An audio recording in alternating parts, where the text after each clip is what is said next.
Selamat pagi dan salam sejahtera.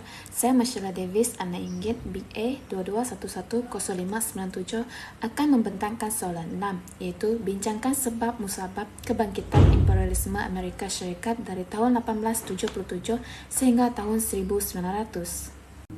Dalam slide ini, saya akan membentangkan bahagian pertama, iaitu pengenalan. Antara tahun 1877 sehingga 1900 merupakan satu era penting dalam sejarah Amerika Syarikat di mana negara ini mula beralih daripada dasar isolasionisme kepada imperialisme yang lebih agresif. Perkara ini dapat dilihat selepas tamatnya Perang Saudara dan pemulihan semula negara melalui era pembinaan semula. Amerika Syarikat mengalami perkembangan pesat dari segi ekonomi, teknologi dan juga ketenteraan. Peningkatan ini telah mendorong Amerika untuk bersaing dengan kuasa-kuasa Eropah dalam penguasaan wilayah luar. Kebangkitan imperialisme Amerika juga bukan disebabkan oleh faktor ekonomi seperti keperluan pasaran dan bahan mentah, tetapi juga disebabkan oleh faktor politik, ideologi dan juga keselamatan.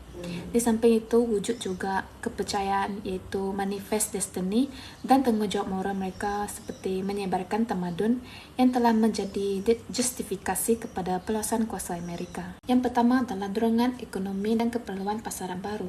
Pada penghujung abad ke-19, Amerika Syarikat mula meninggalkan dasar pengasingan dan mereka mula beralih dasar penguasaan luar negara iaitu imperialisme.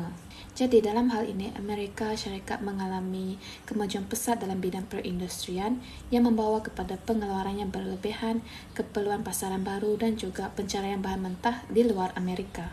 Contohnya macam peningkatan penggunaan mesin, sistem kilang dan tenaga manusia telah menyebabkan pengeluaran barangan meningkat dengan pesat.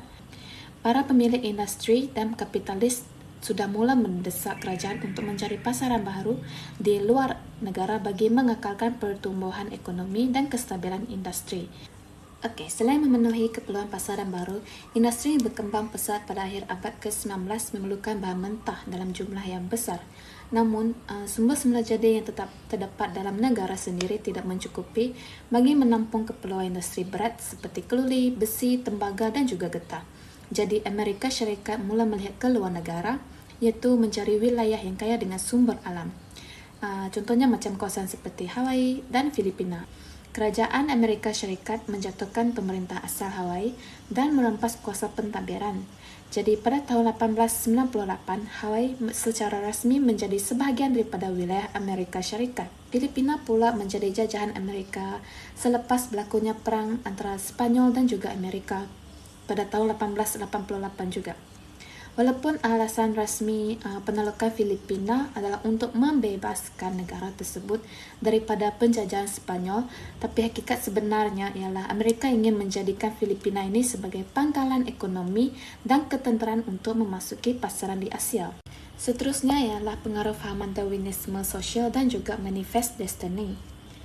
Kedua-dua fahaman ini telah memberikan justifikasi moral dan intelektual terhadap tindakan Amerika Syarikat mengembangkan pengaruhnya ke luar negara, terutamanya di rantau Pasifik, Caribbean dan Asia Tenggara. Ideologi ini juga bukan sahaja menyokong dari sudut politik dan ekonomi, tetapi ia juga menyemai kepercayaan bahawa dominasi Amerika adalah wajar dari segi budaya dan juga ketamadunan. Darwinisme sosial ialah fahaman yang berasal daripada teori evolusi Charles Darwin yang kemudiannya diadaptasikan ke dalam konteks masyarakat oleh pemikir seperti Herbert Spencer. Jadi prinsip utamanya ialah konsep survival of the fittest atau yang kuat akan terus hidup. Jadi dalam konteks imperialisme Amerika, bangsa Anglo-Saxon dianggap paling maju dan layak untuk memimpin bangsa yang dianggap lemah seperti penduduk asli Hawaii, Filipina dan wilayah jajahan lain. Penjajahan ini ditampilkan seolah-olah sebagai satu misi memodernkan dan membebaskan masyarakat yang terpinggir, bukan sebagai satu bentuk penindasan. Yang kedua adalah manifest destiny yang merupakan kepercayaan bahawa Amerika telah ditakdirkan oleh Tuhan untuk meluaskan wilayahnya dan menyebarkan nilai-nilai seperti demokrasi, agama Kristian dan pasaran bebas. Fahaman ini bermula di Amerika Utara, tetapi selepas tahun 1877, ia diperluaskan ke wilayah luar seperti Cuba, Hawaii dan juga Filipina. Penolakan ini dilihat sebagai satu misi ketuhanan dan bukti tanggungjawab moral Amerika untuk membimbing bangsa-bangsa lain ke arah kemajuan. Jadi dapat disimpulkan melalui kedua-dua faham ini, bukan sekadar ideologi semata-mata, tapi telah menjadi naratif Amerika yang mempercayai bahawa mereka adalah bangsa yang terpilih untuk memimpin dunia. Seterusnya adalah kepentingan strategik dan ketenteraan. Amerika mula sedar bahawa menguasai wilayah luar adalah penting, bukan sahaja untuk ekonomi dan perdagangan, tetapi juga untuk keselamatan negara dan pengaruh global. Pembangunan angkatan laut menjadi keutamaan selepas idea Kapten Alfred Thayer Mahan dalam bukunya The Influence of Sea Power Open History yang menekankan bahawa kekuatan sebuah negara bergantung kepada kekuatan di lautnya. Berdasarkan idea ini, Amerika mula memperkukuhkan armada laut dan mencari pangkalan strategik di luar negara seperti Hawaii, Guam dan juga Filipina. Penolakan Filipina contohnya bukan saja untuk ekspedisi ketenteraan, tetapi juga untuk langkah membina rangkaian pangkalan untuk menguasai laluan perdagangan di Lautan Pasifik. Selain itu, langkah ini bertujuan menyaingi kuasa besar lain seperti Britain, Perancis dan juga Jepun yang telah lama bertapak di Asia dan juga Pasifik. Jadi pangkalan tentera Amerika di luar negara adalah berfungsi sebagai benteng pertahanan awal dan titik tindak balas pantas jika berlaku sebarang konflik serantau. Semangat nasionalisme mereka selepas Perang Saudara menguatkan lagi kepercayaan mereka yang ditadingkan untuk memimpin dan menyebarkan nilai mereka ke negara lain. Maka penggunaan kekuatan ketenteraan dalam dasar luar dianggap sebagai langkah semula jadi untuk meluaskan kuasa mereka.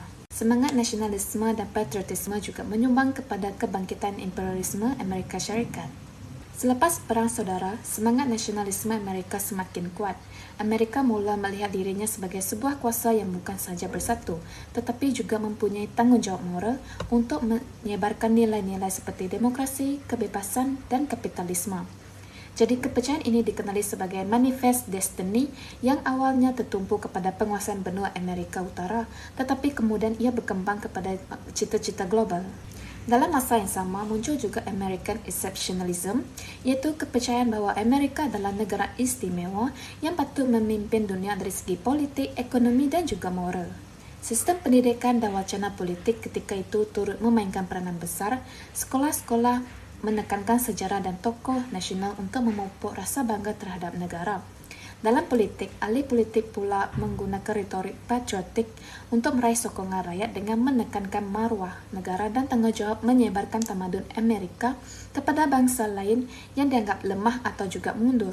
Jadi, akibatnya, rakyat lebih menerima dasar luar berbentuk imperialisme kerana percaya bahawa pengaruh Amerika membawa kebaikan kepada sejagat.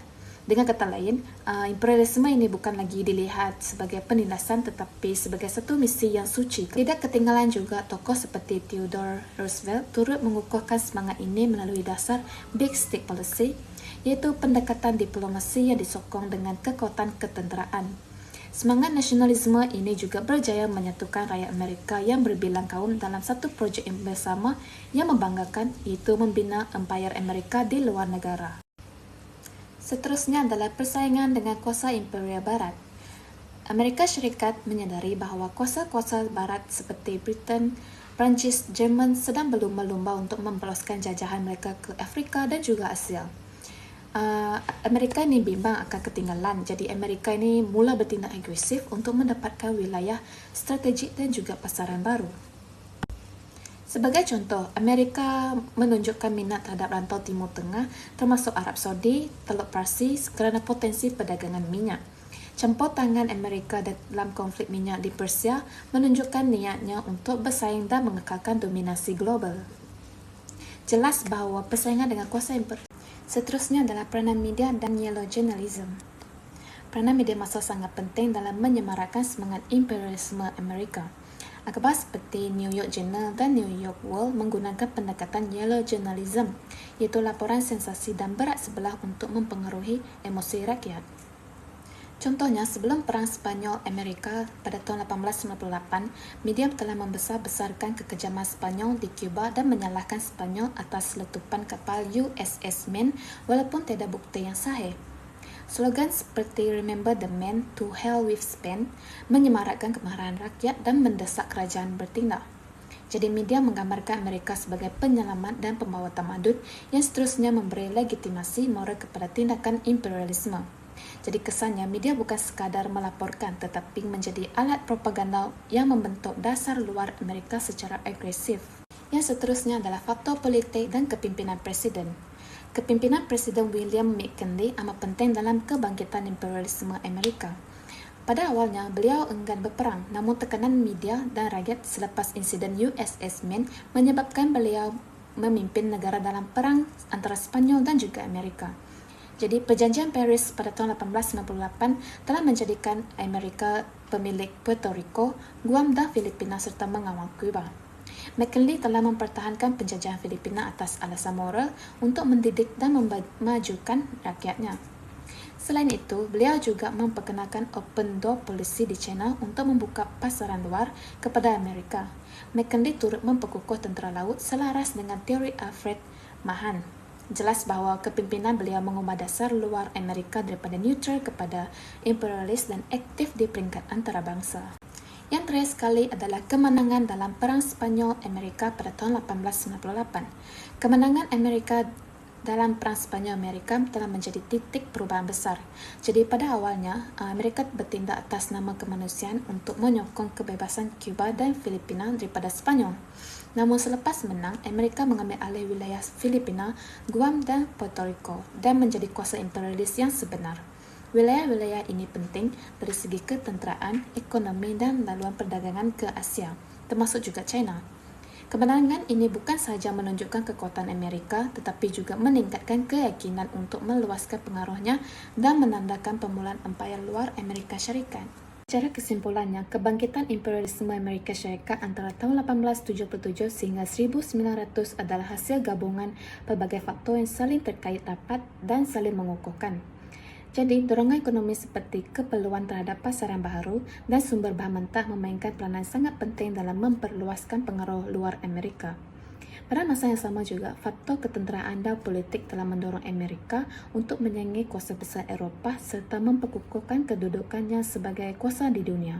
Tidak kurang pentingnya, ideologi seperti Manifest Destiny dan konsep tanggungjawab moral digunakan sebagai justifikasi menakluk wilayah seperti Filipina, Hawaii dan Puerto Rico. Tindakan ini dianggap bukan saja sah dari sudut politik tetapi juga mulia dari sudut ketamadunan. Jelaslah bahawa imperialisme Amerika bukan saja sekadar dasar luar, tetapi merupakan gambaran kepada perubahan identiti negara itu sendiri, iaitu dari sebuah negara yang neutral kepada kuasa besar yang aktif di pentas antarabangsa menjelang abad ke-20. Sekian, terima kasih.